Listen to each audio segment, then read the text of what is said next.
Welcome to another episode of Japan's top business interviews. I'm your host, Dr. Greg Story, president of Dale Carnegie Training Japan, and my guest today is an old friend of mine, Kei Sakaguchi, ex-country manager for Eurasia Group, Japan. Welcome, Kei.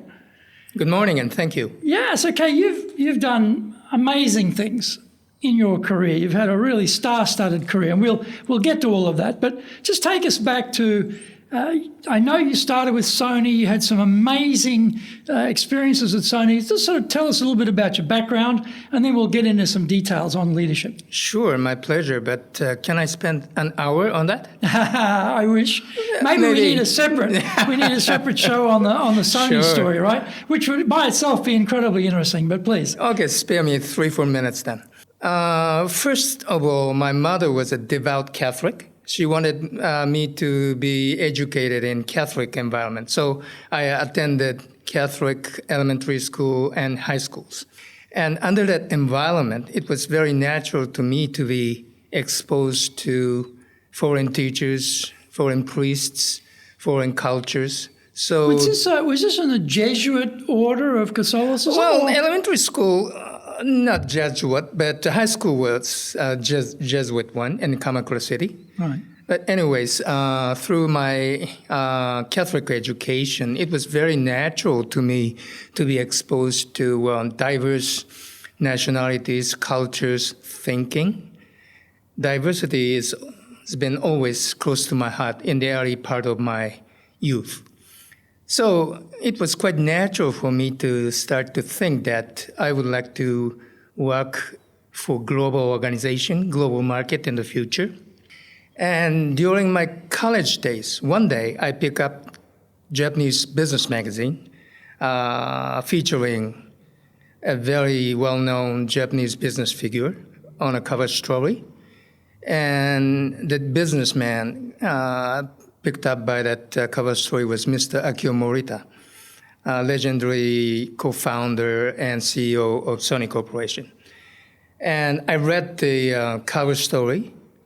I was fascinated, his view on global economy, his view on the world, his leadership mottos, his marketing beliefs, and his strong belief in the success of Japanese-originated companies in the global market.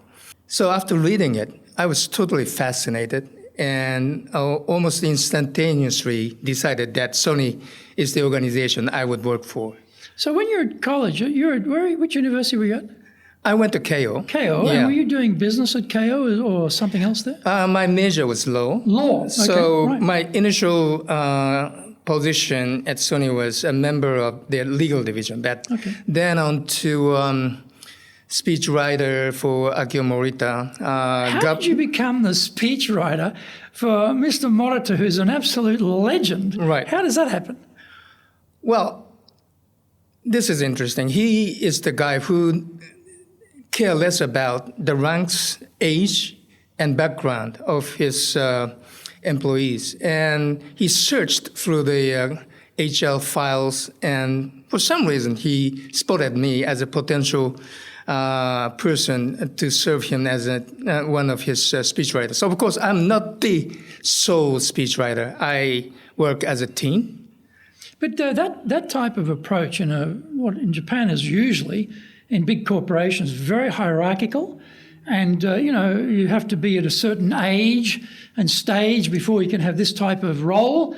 So at that age, how old were you when he reached to you and said, "Okay, I want you to be one of my speechwriters"? Well, that was 1987, so I was 30.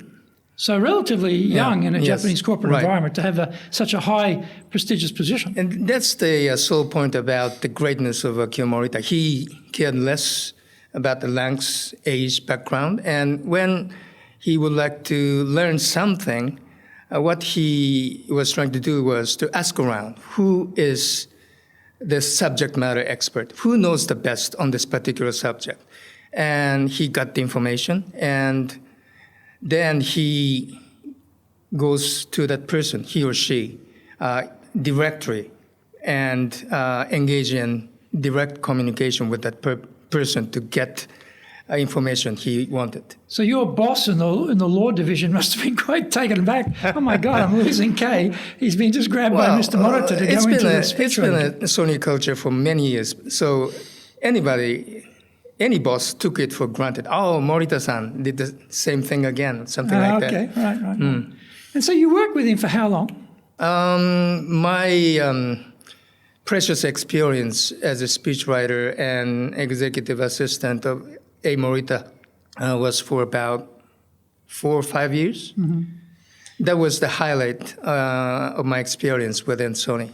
And eventually, I spent 27 years with that organization. Right, so you're a real Sony man in those days. And so, including a 6-year assignment to their New York as well. office, so back in 1990s. When you're working with Mr. Morita, you said that he was a very open-minded person. He had a thirst for knowledge. He didn't worry about hierarchy.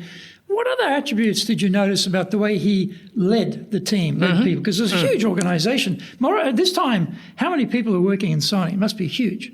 Well, today Sony is more than 140 or 150,000 employees globally. But when I was with that organization, maybe 40, 50,000 globally. Still a big organization. Right? Yeah. So what did you notice about the way he interacted with staff, the way he encouraged, motivated people? Well, let me pick up some interesting episode. Every year, Akio Morita showed up at the ceremony of newly hired Sony employees, youngsters. Mm-hmm. And every year, he repeated more or less the same speech. He went up to the stage and addressed to the newly grads, "Welcome to Sony. And from today, you are a full-fledged member of Sony Corporation. That means that we management needs to pay salary to you. So we expect you to contribute to Sony from day one. And we wish you to be happy being with us, Sony Corporation. And one day, if you start to have some doubt about your life within Sony, please quit immediately and look other opportunities outside Sony." So from day one of entering Sony, Akio Morita made a very straight point. Be happy with Sony, otherwise go somewhere else. Very clear. Very clear and cool, but this is a profound lesson to the youngsters. Be self-reliant. Be the owner of your own career. Take accountability. Right, accountability. That's the message. Wow. That must have been amazing. If you're 22 years old sitting in that room. Well, a bit shocking, and it took a little while to consume the real meaning and value of that statement, but it's a great statement. Yeah. And was he also equally demanding like that? Like in Japan, you have a lot of we call one-man shacho in Japanese, right? The dictator leader, the owner, founder, boss, who just drives everybody into the ground, doesn't take any disagreements, force of will, force of personality, really drive the organization. Was he like that, or was he different? Well, let me explain this way.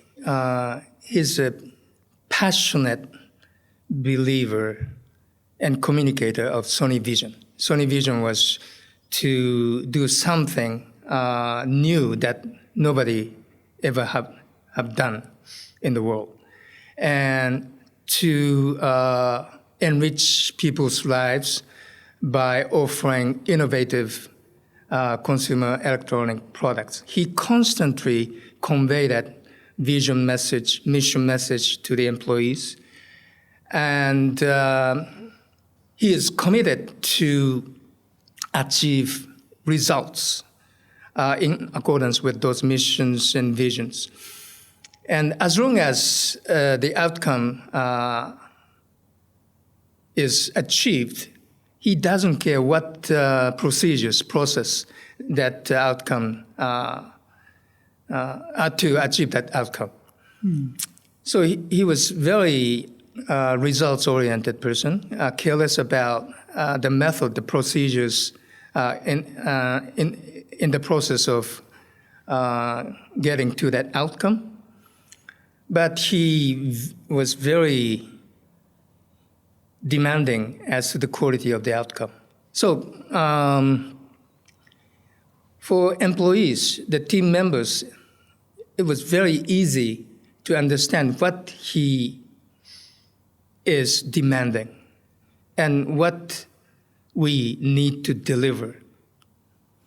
That clarity of leadership made people work with commitment, passion, and motivation. And was he, Sony, in my mind, I always think of Sony as an incredibly innovative company. And to have an innovative workforce, you've got to have a certain style of leadership which allows mistakes, which allows people the freedom to experiment, to try things.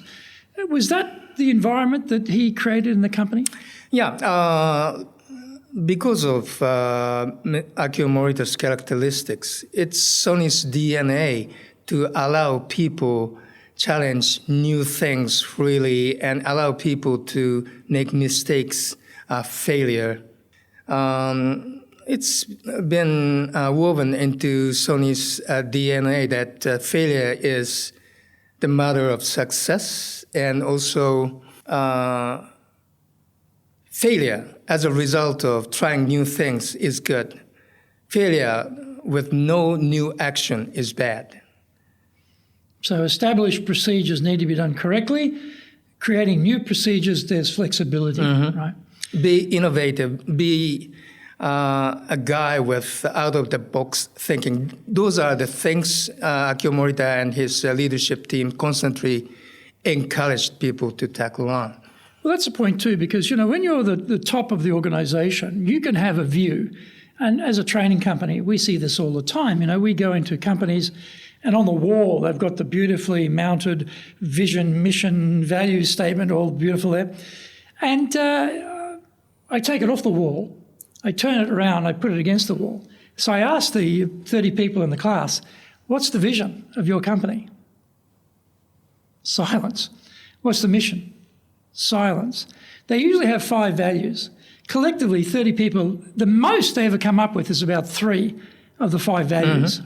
So you ask yourself, someone sitting in the executive suite has designed the vision, mission, value as a concept to guide the company. They think this is how we're running the company. But if I get down to the bottom level, they don't even know what it is. They can't remember it. So I think if you can't remember it, how can you live it? So how did Morita make sure that that vision that he had went down through his direct reports to their direct reports? So you're a 22-year-old joining the company after hearing this go for it or get out lecture. How do you know and how are you reminded what the vision is in the company? How did he do that? Well, Akio Morita was a rare, very rare species within Japanese corporate world. He committed himself to being the chief communication officer all the time. And he believed it was his utmost mission to constantly go to the people and repeatedly tell the vision and mission of the country with passion and elaboration and clarity. That's what he do all the time. And he urged his key lieutenants to do the same. So again, it was woven into Sony's management DNA that communicating the value, the business goals constantly to the members of your team with clarity, passion, and motivational approach was important. Now, you joined the legal department. So as a new recruit, was that your experience? Because that's Morita-san up here, you're just joined, so you've got a boss. Did you find that was the reality, that your bosses in the legal department, before you became the speechwriter, were really bringing that message to you? Mm-hmm. Yeah.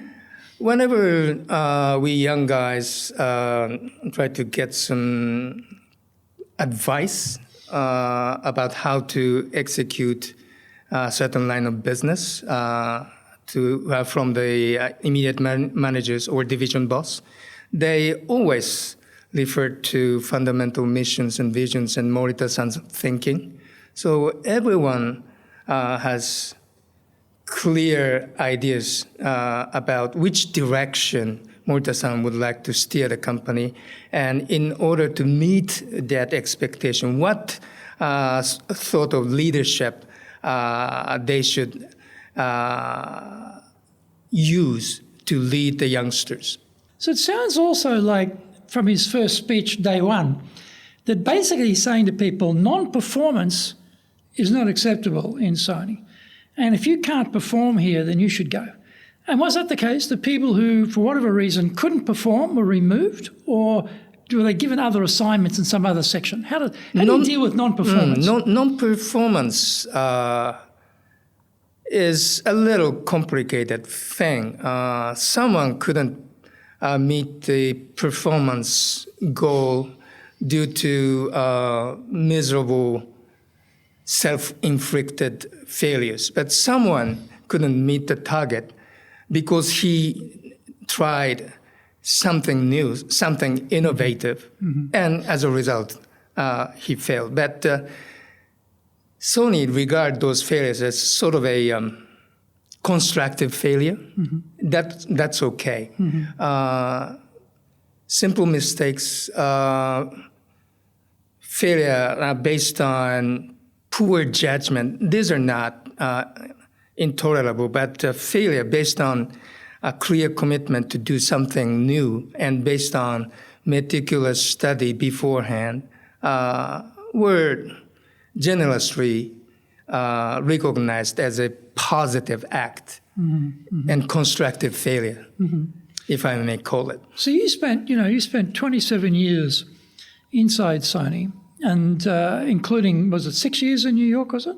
Yes, 6 years I meant, yes. Okay, so when you were speechwriter for Morita-san, that's a function, you're performing a function.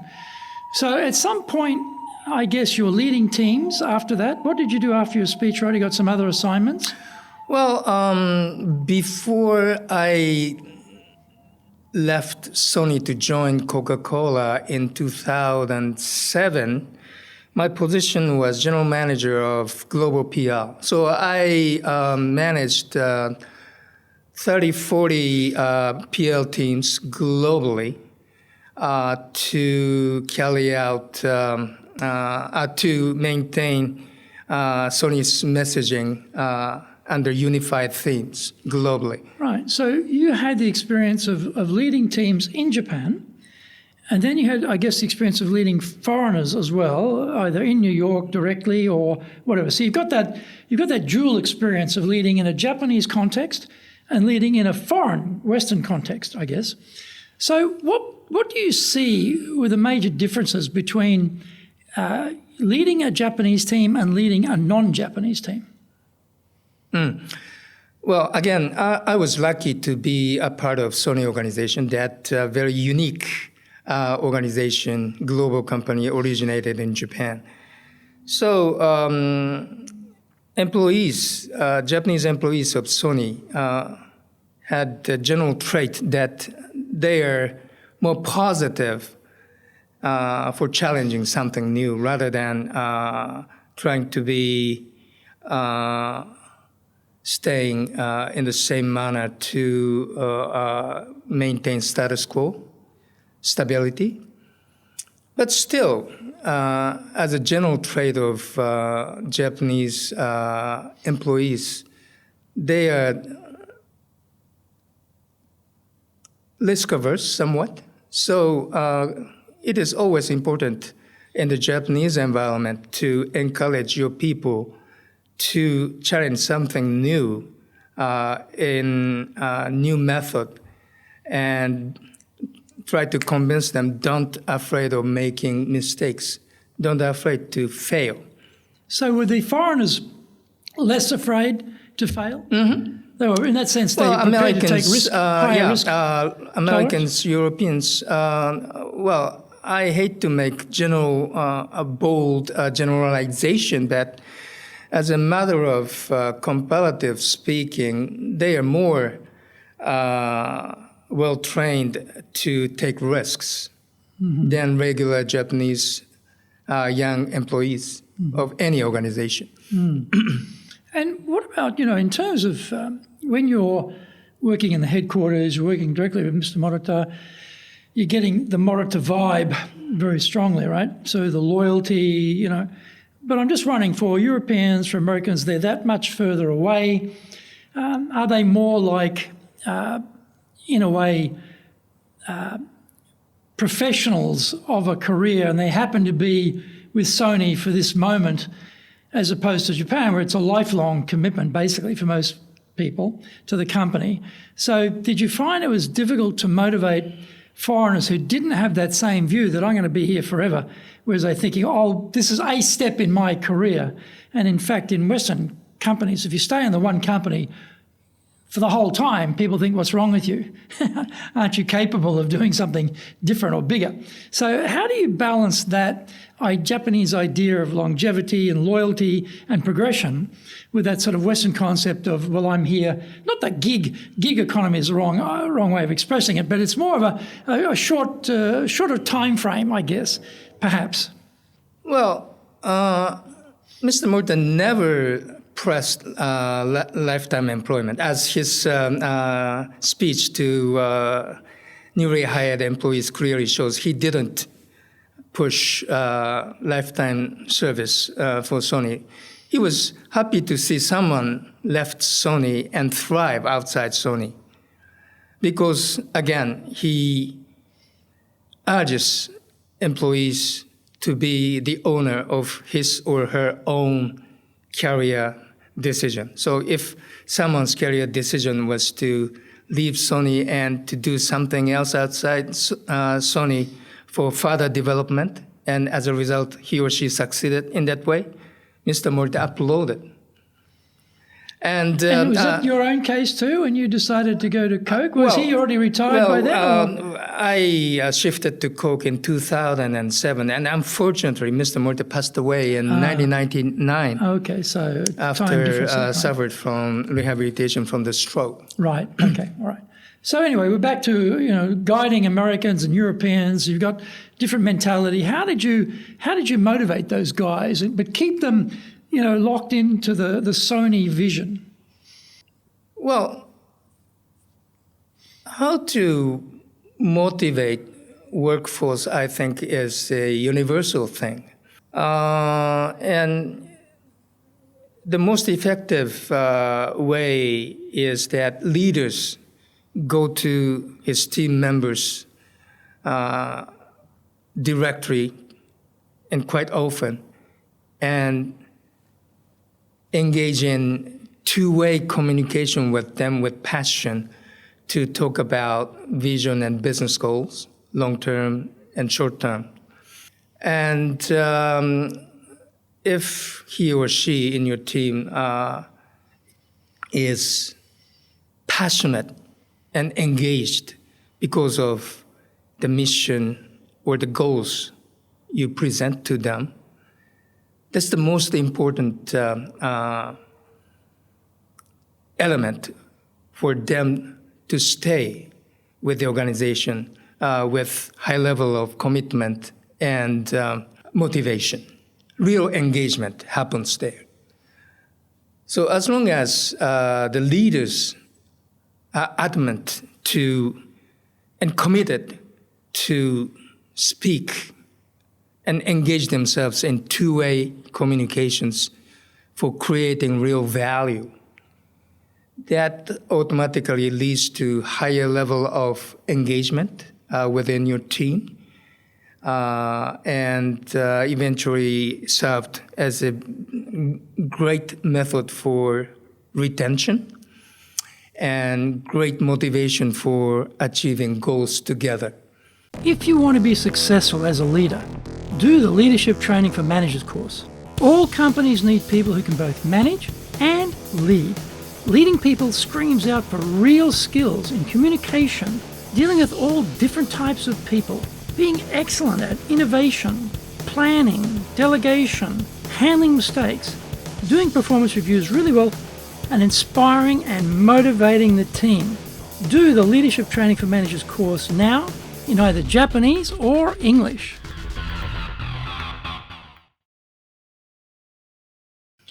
I don't know about with this again now, there's bold generalizations, but foreigners have pretty big egos. And I can imagine in the PR world, right, you're running a whole global organization of PR people. There must have been some pretty big egos in that team. How do you deal with those foreigners with those big egos? Because in a way, Japan is a very humble society and people are very considerate of people's feelings, and blowing your own horn is not something that Japanese people do. In fact, they're very understated. They're incredibly capable, but they don't, I'm fantastic type of thing. So how did you deal with that difference of personality styles? If your ego only serves to promote yourself, that's something that needs to be adjusted. But ego serves for that person to contribute to his or her organization in a powerful, dynamic way by positively affecting his or her colleagues in the team. That's a good thing.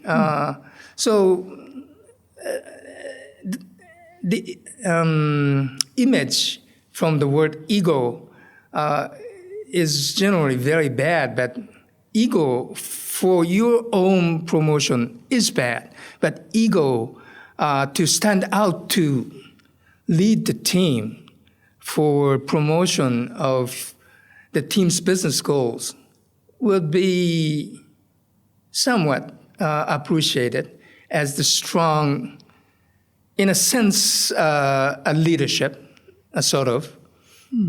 So when you go from the Sony culture to Coca-Cola culture, and you're running a team inside Coke now, so again, I'm imagining that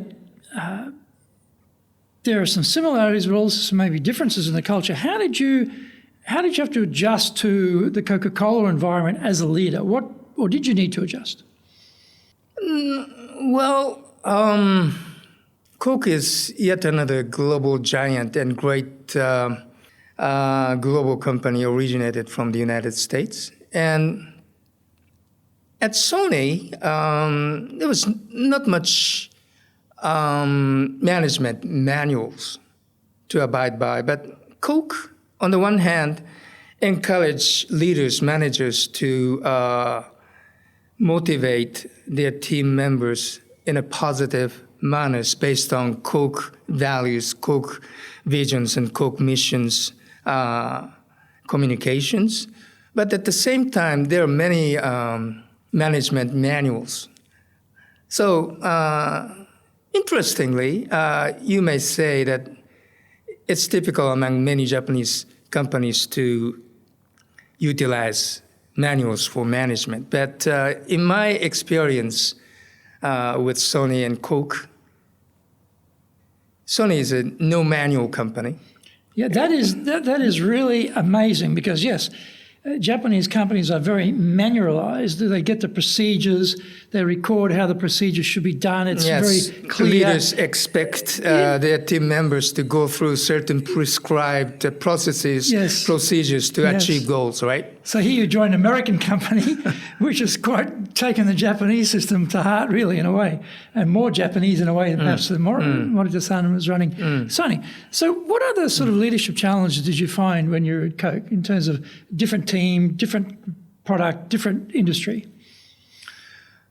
Well, even at Sony, employees of Sony Japan was predominantly Japanese. And at Coke, even Coke's Japan subsidiary, it's a very diverse team with diverse nationalities and cultural backgrounds. So that was a significant change in terms of dealing with your colleagues. But you'd already done that in New York, I guess. So that's right. For you, probably the transition wasn't probably so Right. big, I guess. Yeah, it's not a huge, tremendous change for me, but the composition of the management team and employees are different. That was the fact. So we talk about diversity, we talk about the benefit of diversity is you've got a particular problem you're looking at, there are multiple solutions being driven by this diversity of different backgrounds, education, upbringing to look at solving the problem. So Coke is a very diverse organisation. Now, at Sony, there was a certain attitude about innovation and positive failure to learn. How about at Coca-Cola? Was manualised down to the point of no mistakes, like the traditional Japanese system, no mistakes, no defects? Or do they also allow for a lot of innovation? Yes, Coke was also and is an organization that is always eager to foster innovative seeds within. And a clear example is that Coca-Cola Japan was regarded as the center of beverage innovation. And for global innovation, center beverage of Japan. Yes. Wow. Because outside Japan, 60 or 70% of Coke revenue comes from the cola products. But in Japan, when I was with Coke, cola products revenue accounted only for 30% of total Coca-Cola Japan revenue. That's quite a big difference in the margin, isn't it? Right. Remaining 70% came from tea-oriented products, canned coffee, those Japan-originated beverages. So Coke was very interested in Japan-originated innovations and always trying to nurture Japan-originated innovation further. So in the area that you controlled, how did you foster innovation with your team? Well, my role was to oversee marketing PR and corporate PR, also government and industry association relations. But especially in the marketing PR field, our commitment and goal was to not simply publicize the joy and value of new product, but rather communicating the innovation behind the new product, Japan-originated innovation, and also Japan-originated sustainable thinking coupled with innovation process. Is that using less water, using less CO2, etc. Is that Japanese-driven idea of the technology behind the product sort of linking back to the monodzukuri, the sort of making things concept in Japan, or is that something else? Well, upper concept is innovation. Innovation needs to be communicated, and in the case of Japan, and as a part of innovation communication, Japan unique monozukuri type of passion and technique also communicated clearly and strongly. Because I notice in Japan, if you go anywhere and there's some particular object, it might be a statue or it might be a building or whatever, there's always lots and lots of data about the size, about the weight, like compared to the West, there's always a lot more detail presented in Japan. And so I'm just wondering whether the Japanese psyche is, we want lots of detail. So yes, we want to know about the innovation side of this product, whereas maybe a Western audience just wants to know, does it taste good? And don't really care how you got to there, as long as it's what you derive was good and they like it. You know, I'm just wondering whether there's that difference of psychological aspect there. Well, Coke's vision is to give refreshments to people and make people's daily life more enjoyable. So innovation serves for achieving those goals. Mm-hmm. So detailed data needs to be revealed and communicated. But above all, what joy this new product present to you. Mm-hmm. And to present this joy, what technological innovation is in the back? Mm-hmm. These are the sets of communication at Coke. Yeah. And how long were you at Coke? Close to 5 years. 5 years, right? Yes. And what happened after Coke? Where did you go? Right. After 27 years with Sony and after 5 years with Coke, with these two global giants, I started to have an itch to shift toward much smaller, yet global and unique and niche field. So after Coke, I landed at Meltwater's Japan organization. What does Meltwater? People may not be familiar with Meltwater. What do they do? What's the business? Meltwater is a unique San Francisco-based SaaS company, software as a service company. And Meltwater has a unique algorithm that enables Meltwater corporate customers to search news related to their brands and products through online news media and social media conversations, so that the company can clearly understand what sort of public image is attached to their brand, their products, and how their brands and products are fared by customers and general public in the society. So these are going to be, the clients are going to tend to be pretty big brands, I guess, rather than small companies. Typical Meltwater clients are global companies, marketing and PR departments who are constantly chasing their brand images, products, performances in the market. So, 27 years with Sony, 5 years with Coke, massive big organizations in rather traditional industries, if you call what Sony did traditional, because actually they were so innovative. And now you're with a small organization. How many people in Meltwater? Meltwater is now globally more than 1,000 people organization. But when I joined, employee globally was less than 1,000. And Meltwater Japan was 20 people strong organization, and average age of employees was maybe 27 or 8. And then 50-something gray-haired guy landed there as the head of their strategic alliance team. But originally I was recruited by Meltwater founder and CEO, who came to Japan, and I was introduced to What's his name? Sorry? Jon Lissigen. Okay.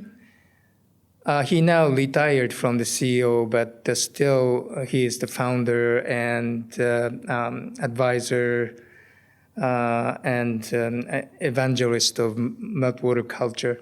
But he's a founder, CEO, and he also has a unique characteristics and clear vision and passion as to the management. So in that sense, he reminded me of Akio Morita. Mm-hmm. Mm-hmm. His name is a bit unusual. Could you say his name again? I didn't quite catch it. Jon Lissigen. Yiseken. Sounds He's a Scandinavian. Norwegian. Okay, right. Got it. With Korean descent. Oh, okay. That's interesting. So he has Asian face, but his name is Jon Riseken. Yeah, really. That's going to surprise a lot of people, I guess. And he founded this company in 2001 in Oslo. Then he shifted the headquarters to San Francisco. Right. And last year, they made an IPO. Oh, okay. Wow. So, now you're running these, 20-somethings, and you've come from big corporations. Now it's a very small office. Well, how did you find the difference of running a small team after having been in these big organizations?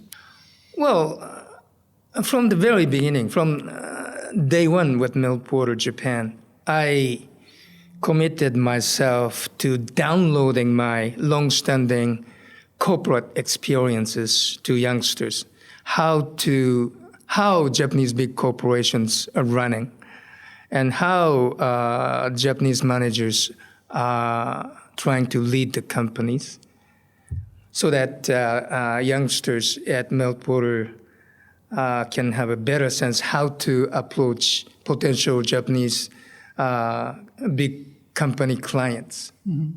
So my mission is a communication of typical big corporation mentality and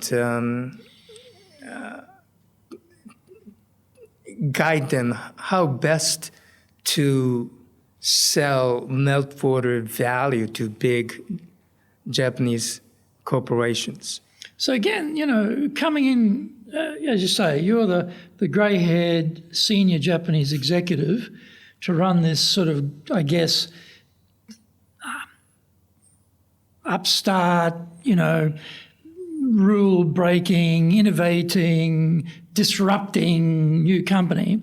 And you've got a lot of young people there. How did you build a trust with these young people? Well, as you just mentioned, these youngsters were not afraid of tackling something in a new ways, not traditional ways, and they're not afraid of bringing in out of the box thinkings. But on the other hand, they do not know much about their background. Was diverse, but many of them are either non-Japanese or Japanese raised outside of Japan. So they were not necessarily familiar with traditional Japanese corporate cultures, Japanese managers, managing styles, work styles, etc. So I rather served as man to teach P's and Q's of handling business in Japan. Because I don't need to urge them to think innovatively and apply out-of-the-box thinking. Rather, they need to learn about traditional Japanese companies' work style so that they are not making any unnecessary mistakes in approaching potential client by applying bad manners, etc. Are you doing business with Japan? Do you really know how things work? Japan Business Mastery provides the answers. Do you have the right networks and know how to create them? Do you know how to get on the same wavelength with Japanese buyers? Do you know what being trustworthy looks like from the Japanese perspective? Japan Business Mastery is based on more than 30 years' experience in Japan and will become your go-to guide. Want to succeed in Japan? Buy Japan Business Mastery now. Yeah, I've dealt with some of the Meltwater team, those young people you talk about, and I was struck by a couple of things. One was they're very international. Their English is exceptionally good, and they're very smart. I was struck by they're young and they're smart. So, you've got quite a young, smart team there. What do you do with that? Having a young, smart team is good, but what do you do with it? How do you get that young, smart team to really perform? What do you do about that? Well, best thing that could happen is urge them to do on their own first, and urge them to be accountable for the results. If that method, innovative method, goes well, that's fine. I learned a lot from you young guy. Thank you. But if that process failed miserably, the next thing you need to do with them is to have them clearly review the process and to understand what went wrong and what went well.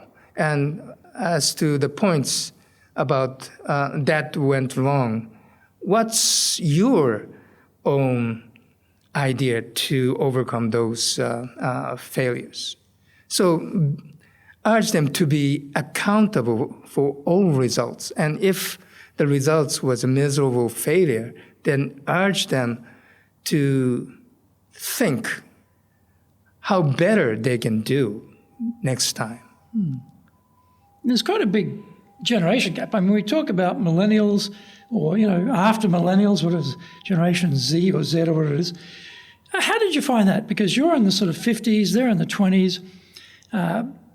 That's quite a big separation. I find younger people are different in terms of their thinking and managing them. It's quite a different approach needed. How did you approach managing quite a big generation gap between you and the team? Well, again, I need to refer back to Morita-san's style. As I mentioned, he always goes to the subject matter expert to get new ideas, new information, regardless of that person's age, background, and ranks within the organizations. So be open to new ideas is a part of the gene of Sony Corporation. And that DNA thrives at all levels of management.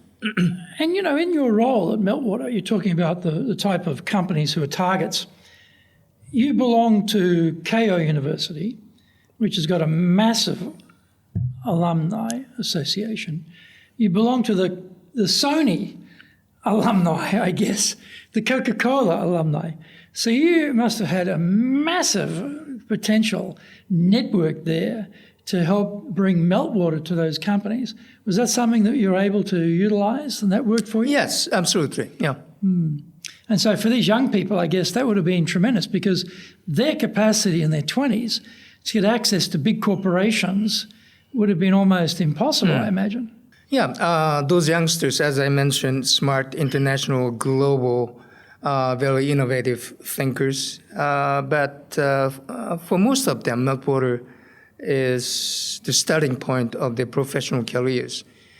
So for them, I think it was very important to enlarge their horizon by telling them my experience with large global mainstream organizations and urge them to be innovative and at the same time urge them to learn from good successful models from those globally successful organizations as well. And how would they do that? How would they study those success models?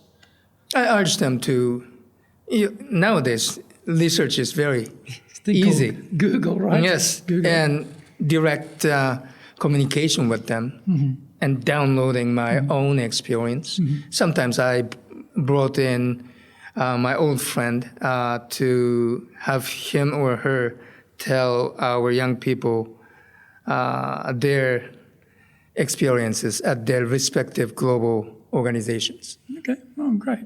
So, how long were you at Meltwater? That was 2 years. 2 years, right? Relatively short.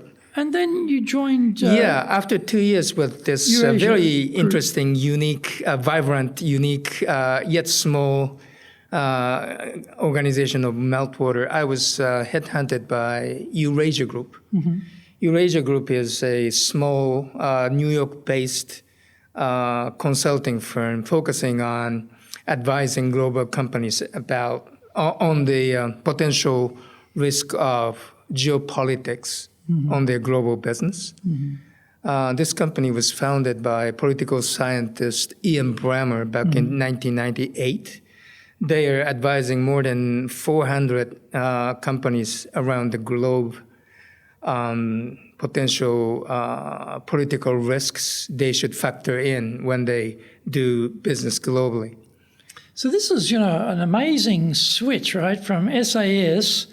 Now we're into what is really, I guess, a type of risk management and heavily analytical type of world. So how big is the team at Eurasia Group in Japan? Well, I was hired to open their Japan office. Oh, okay, starting from zero. And then. I Okay. was hired to serve as their first Japan country representative. So I found a small office, hired a couple of new people. At the beginning, I was alone. I've been on solo operation for nearly 2 years. Wow. Okay. Right.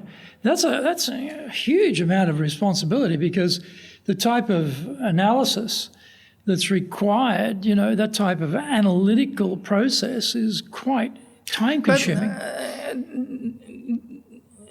Myself is not an analyst. My role was to represent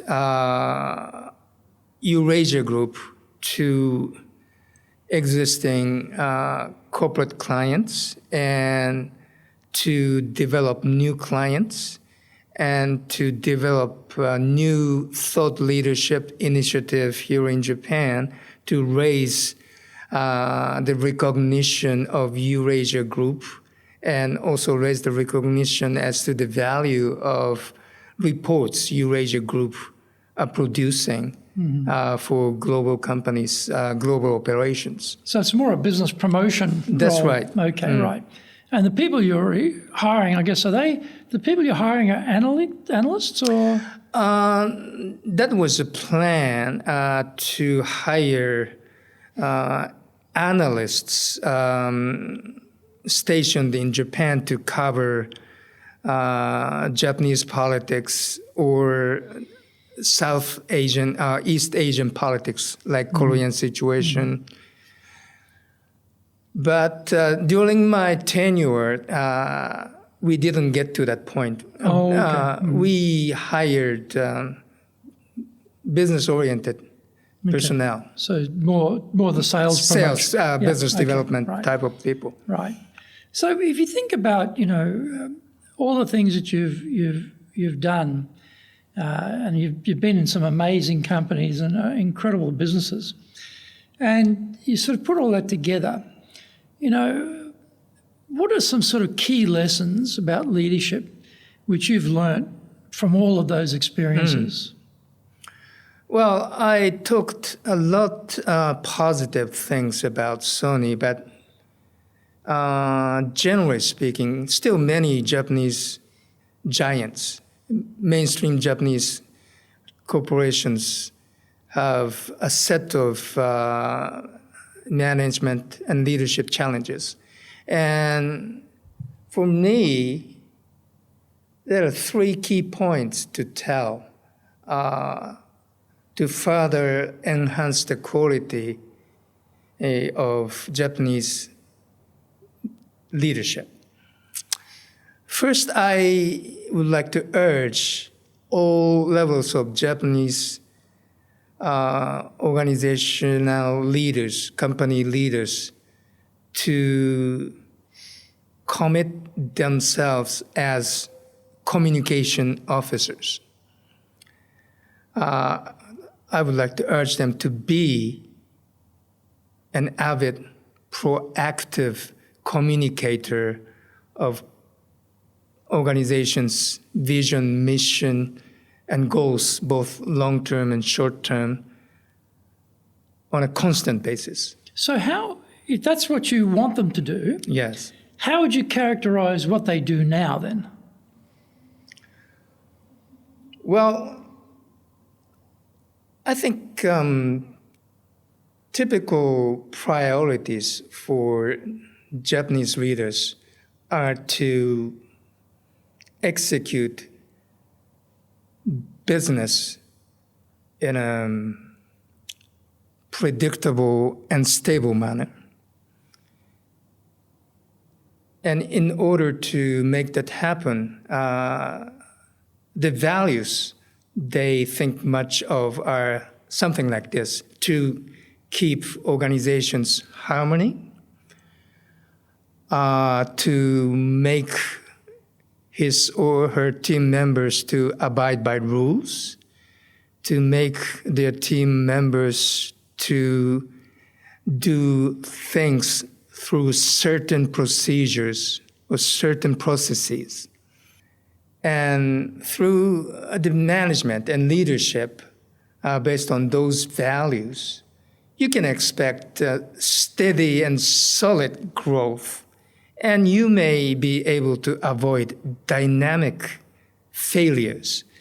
But at the same time, based on those values, you may not necessarily be able to expect dynamic growth or an emergence of genuinely innovative, out-of-the-box thinking. When I was in banking, one of the sort of truisms of banking was that in banking you were allowed to fail if you failed conventionally.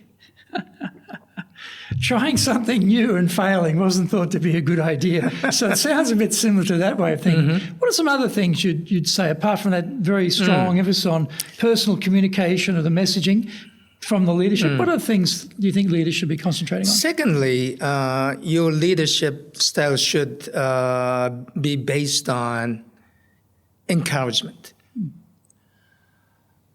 Encourage your team members to adopt brand new style of doing things, out of the box thinking, and encourage them to not worry about failures.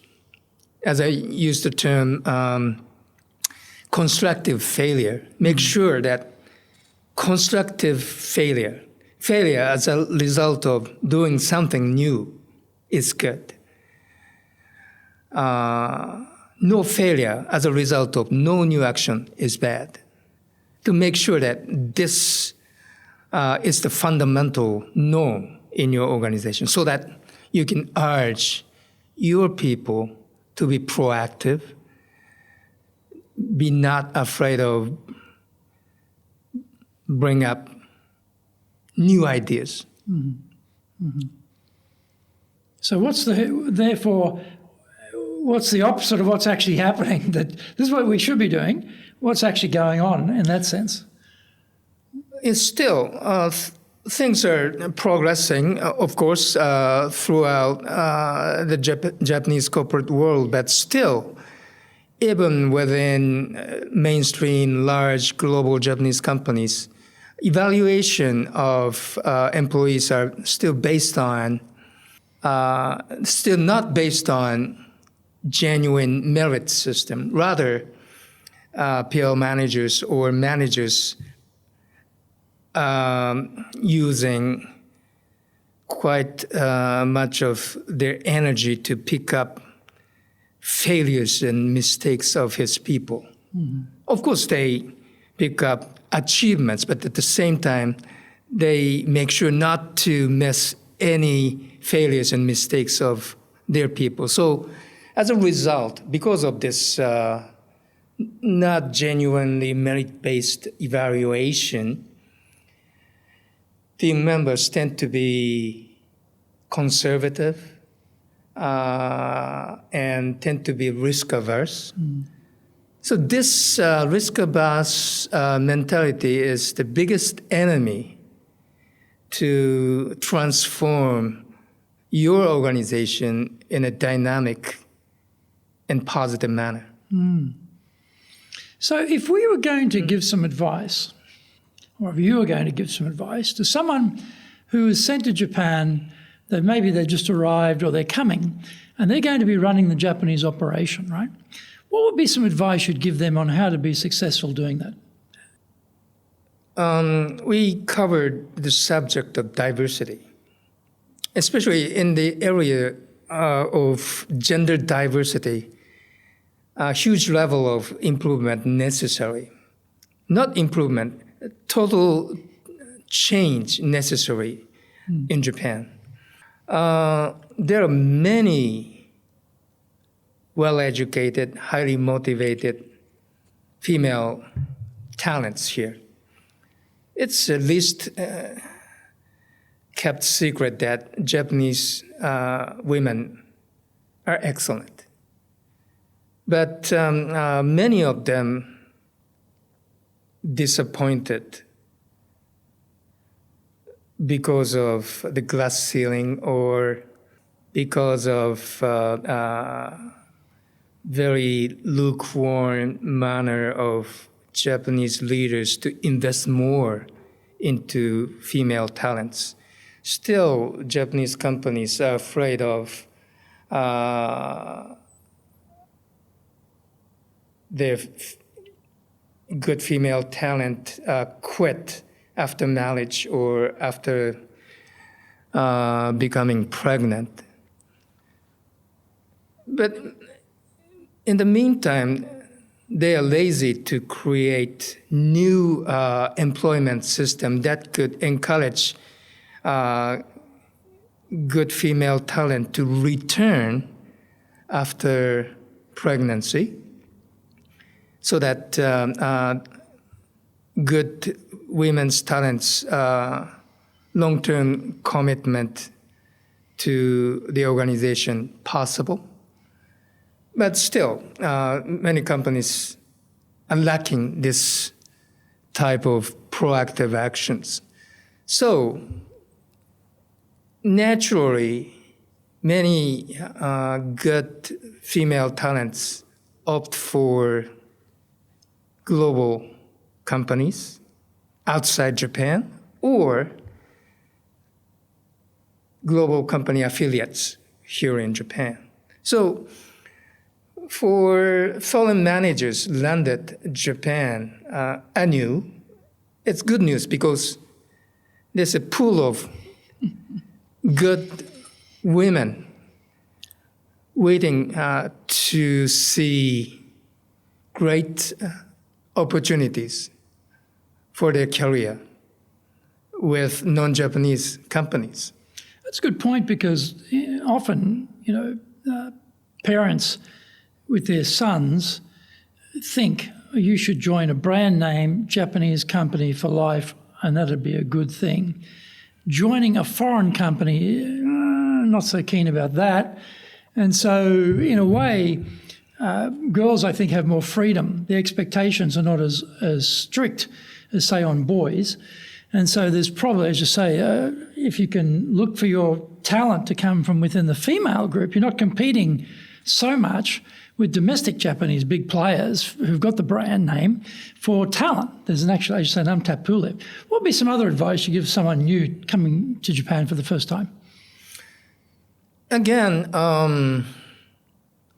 I think it's very important for foreign managers to make sure that they constantly and passionately communicate his or her organization's vision, mission, and value here in Japan because they're foreign originated.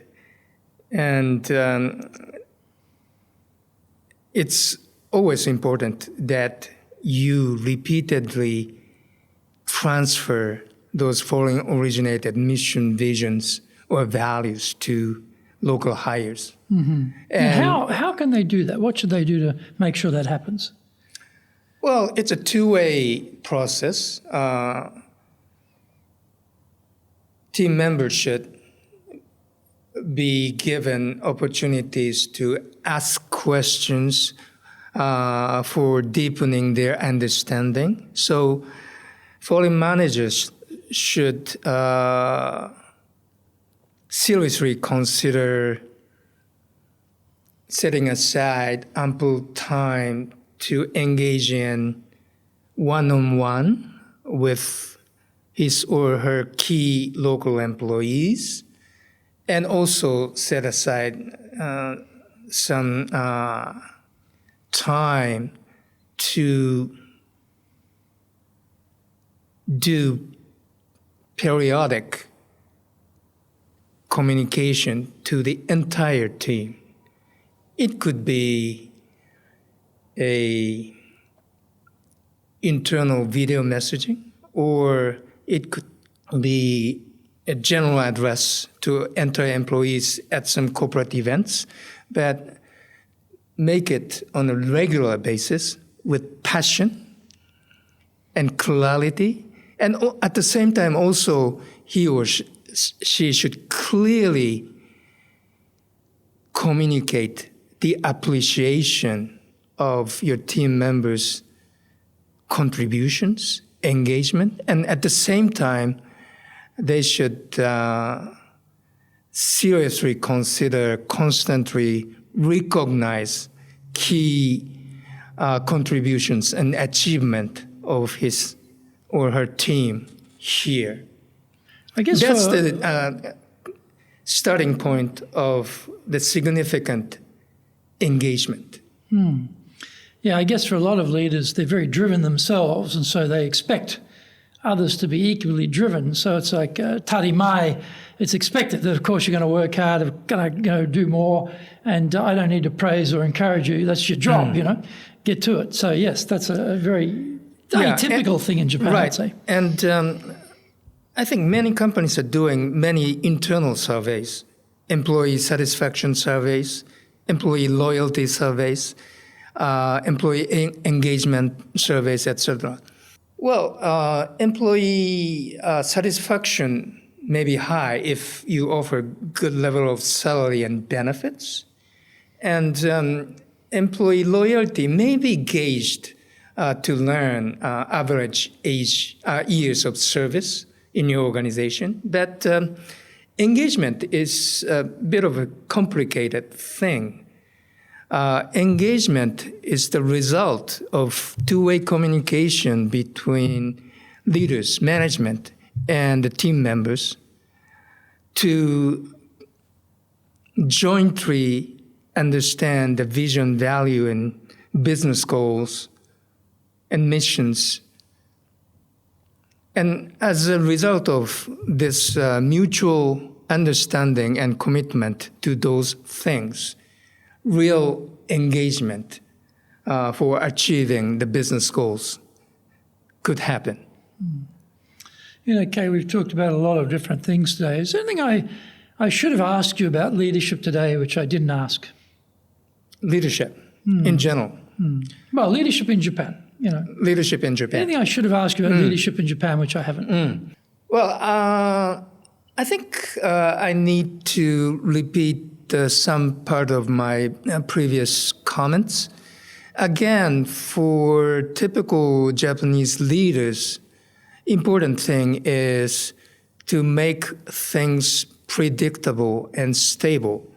So for them, important value is to keep organizations' harmony, to make sure that your team members abide by various internal rules, and make sure that the results be achieved through prescribed certain procedures and processes. So, Japanese typical leadership is for steady and stable growth based on predictability and stability.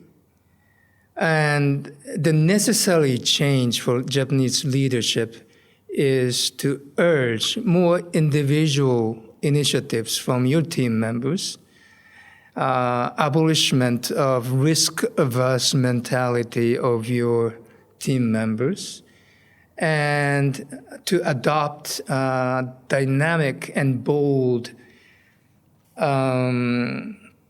utilization of diverse talents, especially women and non-Japanese. Globalization still a must thing for many Japanese companies. And for real globalization, for real success in the global market, you need to pick up positive and innovative views and suggestions from non-Japanese managers hired outside of Japan with new thinking.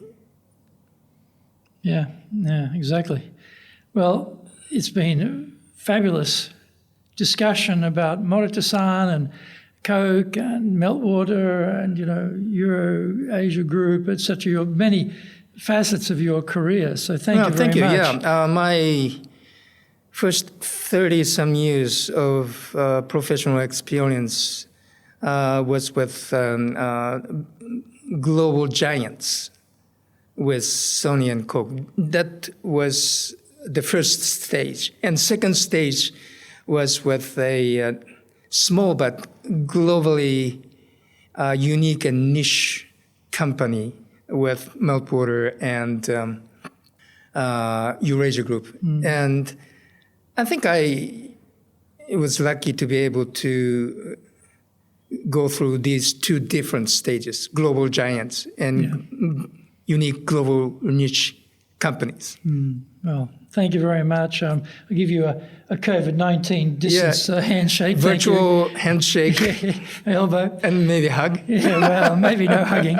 Maybe not. No. But thank you very much, Kei. This has been another episode of Japan's top business interviews, and really a treasure trove, a real treasure trove of experiences, and talking about Morita-san from Sony, who's such a legend. It's an honour to have Kei with us today and to be able to share his personal recollections and personal experiences from what is really one of the legends of Japanese business. So thank you very much, Kei, and we look forward to welcoming you to our next episode of Japan's top business interviews. Thank you very much.